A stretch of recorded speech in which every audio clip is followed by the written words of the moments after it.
பெரும் தெய்வங்களான புரட்சித் தலைவர் எம்ஜிஆர், தமிழர் குலசாமி, அம்மா தோற்றுவித்து வளர்த்திட்டு புரட்சி தமிழர் ஐயா எடப்பாடியார் அவர்கள் கட்டி காத்து வருகிற அனைத்து இந்திய அண்ணா திராவிட முன்னேற்ற கழகத்திலே எந்த பதவி சுகத்தையும் பார்த்திராத அனுபவித்திராத எங்கள் உயிரே மகேந்திரா, கழகம் காத்திட உன் உயிரை தியாகம் செய்திட்ட கழக காவல் தெய்வமே, எங்கள் உயிரிலும் மேலான தலைவர் புரட்சி தலைவர் எம்ஜிஆர், தமிழர் குலசாமி அம்மா, புரட்சி தமிழர் எடப்பாடியார் என்று மக்கள் மன்றத்திலே, சட்டமன்றத்திலே, கழக மேடைகளிலும் அனைத்து இந்திய அண்ணா திராவிட முன்னேற்ற கழக விசுவாச தொண்டன் உச்சரித்த போது அது வெறும் வார்த்தைகள் அல்ல, வரலாறு என்பதை நிரூபித்து காட்டியிருக்கிற, உறுதி செய்து காட்டியிருக்கிற, உலகத்திற்கு உணர்த்தியிருக்கிற மகேந்திரா, உன் ஆன்மா சாந்தி அடையட்டும். எங்கள் உயிரிலும் மேலான தலைவர் என்று உச்சரிக்கிற வார்த்தை கவர்ச்சி அல்ல, அது உணர்ச்சி. அந்த உணர்ச்சி கொந்தளிப்பிலே இப்போது விசுவாச தொண்டன் மகேந்திரா, உங்கள் உயிரை நாங்கள் இழந்திருக்கிறோம் தம்பி, உன் உயிரை நாங்கள் பறிகொடுத்திருக்கிறோம் தம்பி மகேந்திரா. இனிமேலாவது ஆட்சி அதிகாரத்திலே இருக்கின்ற, ஆட்சி அதிகாரத்தை புதிதாக பார்க்கின்ற முதல்வர் அவர்களே, பதவியும் அதிகாரமும் பணத்தையும் காட்டி அனைத்து இந்திய அண்ணா திராவிட முன்னேற்ற கழக விசுவாச உண்மை தொண்டர்களை விலை பேச முடியாது என்பதை இந்த உயிர் தியாகத்தின் மூலமாக நீங்கள் உணர்ந்து இருப்பீர்கள்.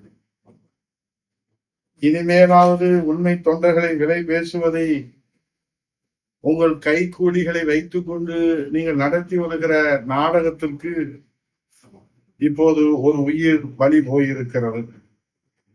உங்கள் கைக்கூலிகளை வைத்துக் கொண்டு மாண்புமிகு முதல்வர் அவர்களே கழகத்தின் விசுவாச தொண்டர்களுக்கு ஆசை வார்த்தை காட்டி அதிகாரமும் ஆட்சியிலும் பங்கு, அதிகாரத்திலே பங்கு, ஆட்சியிலே பங்கு, பணத்திலே பங்கு, கொள்ளையிலே பங்கு என்று நீங்கள் கூத்தடிக்கிற இந்த கொடுமையை, கன்றாவி காட்சிகள் எல்லாம் பொறுத்து கொள்ள முடியாமல் தான் விசுவாச தொண்டன் தம்பி மகேந்திரன் தன் உயிரை தியாகம் செய்திருக்கிறார்.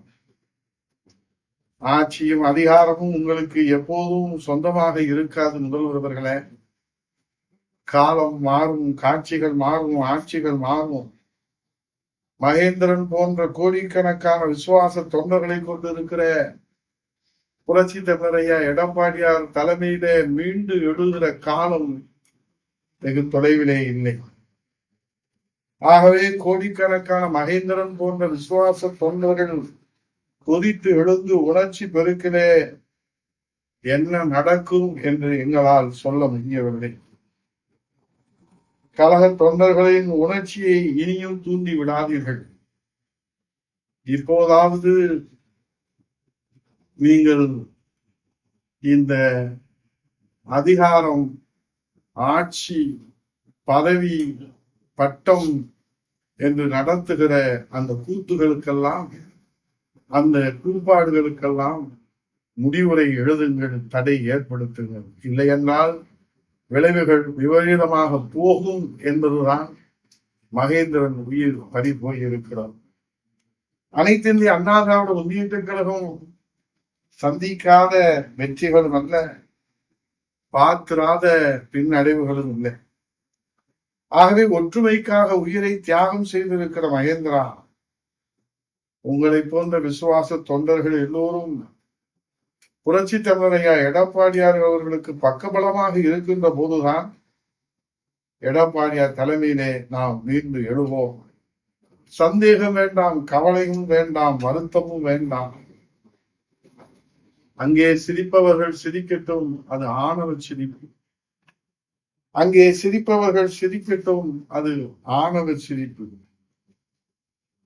நல்ல தீர்ப்பை உலகம் சொல்லும் நாள் வரும்போது அன்று சிரிப்பது யார், அழுவது யார் தெரியும். அப்போது அங்கே சிரிப்பவர்கள் சிரிக்கட்டும், அது ஆணவ சிரிப்பு.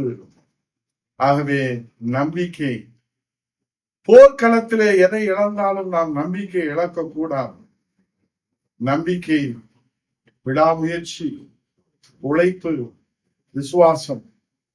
மீண்டும் புரட்சி தமிழர் எடப்பாடியார் தலைமையிலே அம்மா ஆட்சி மலரு.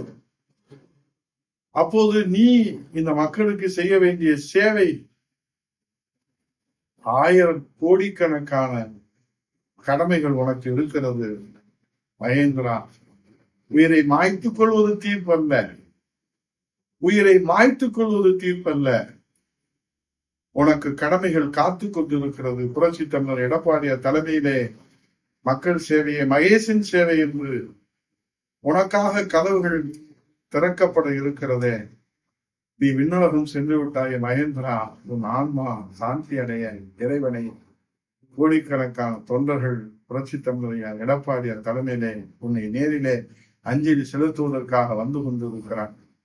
உன் ஆன்மா இறைவன் காலடியிலே இளைப்பாறட்டும், ஆன்மா சாந்தி அடையட்டும்.